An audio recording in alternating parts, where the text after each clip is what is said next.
कोटि ब्रह्मांड नायक राजाधिराज योगीराज परम ब्रह्म श्री सच्चिदानंद सद्गुरु श्री साईनाथ महाराज की जय। साईं बाबा का हमेशा एक ही मूल मंत्र रहा है और वह है सबका मालिक एक। साईं बाबा का व्रत बहुत आसान है। आप गुरुवार के दिन ब्रह्म मुहूर्त में उठकर स्नान वगैरह से निवृत्त होकर सबसे पहले साईं बाबा का ध्यान करें और व्रत का संकल्प करें। इसके बाद उनकी मूर्ति या तस्वीर पर गंगाजल के छींटे देकर उनका पीला कपड़ा धारण कराएं। फिर पुष्प, रोली और अक्षत के छींटे दें। धूप, घी से उनकी आरती उतारे और गाएं।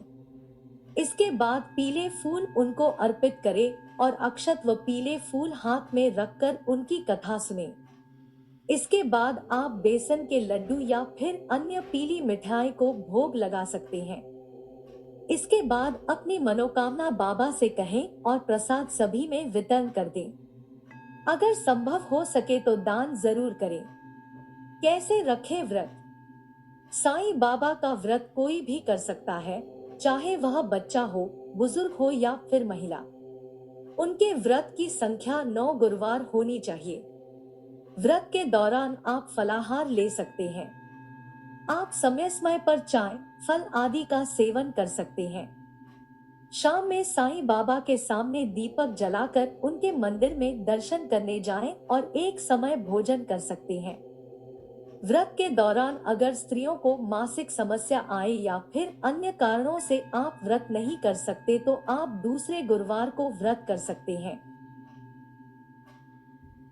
अंतिम व्रत के दौरान आप गरीबों को खाना खिलाएं और दान करें। आप रिश्तेदारों और पड़ोसियों को साईं बाबा के व्रत की किताबें दे सकते हैं। इनकी 5, 11 या फिर 21 हो। इससे आपको उद्यापन भी पूरा हो जाएगा। कोकिला नाम की महिला और उनके पति महेश भाई गुजरात के एक शहर में रहते थे। वे दोनों एक दूसरे के साथ प्रेम भाव से रहते थे, लेकिन महेश भाई का स्वभाव झगड़ालू था। वहीं कोकिला बहन बहुत ही धार्मिक स्त्री थी, भगवान पर हमेशा विश्वास रखती थी। झगड़ालू स्वभाव के कारण उनके पति का धंधा रोजगार ठप होने लगा और दूसरा कमाई को कोई जरिया नहीं था। रोजगार ठप हो जाने की वजह से महेश भाई अब दिन भर घर पर ही रहने लगे और अब उन्होंने गलत राह पकड़ ली। खाली रहने के कारण उनका स्वभाव भी अधिक चिड़चिड़ा हो गया। एक दिन दोपहर का समय था।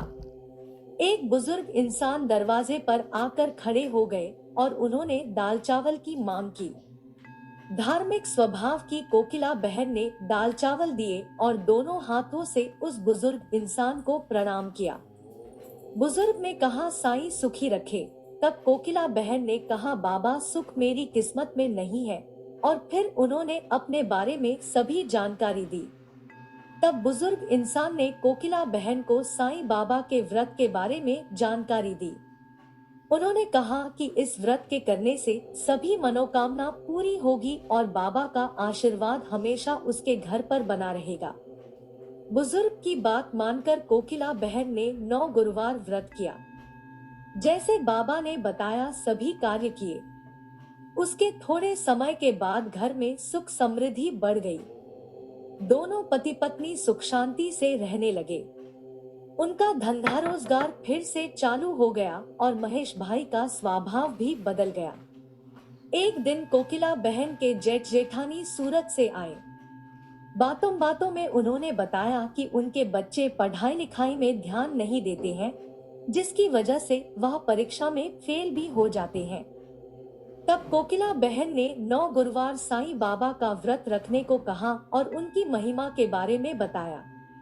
साईं बाबा के भक्ति से बच्चे अच्छी तरह पढ़ाई लिखाई कर पाएंगे, लेकिन इसके लिए साईं बाबा पर विश्वास रखना बहुत जरूरी है। सूरत से उनकी जेठानी का थोड़े दिनों में पत्र आया कि उनके बच्चे साईं व्रत करने लगे हैं और बहुत अच्छे तरह से पढ़ते हैं। उन्होंने भी व्रत किया था और व्रत की किताबें जेठ के ऑफिस में दी थी। फिर एक के बाद ऐसे कई अद्भुत चमत्कार हुए। हे साईं बाबा, आप जैसे सभी लोगों पर प्रसन्न होते हैं, वैसे हम पर भी होना और अपना आशीर्वाद हमेशा बनाए रखना। धन्यवाद। कृपया सब्सक्राइब और लाइक करें।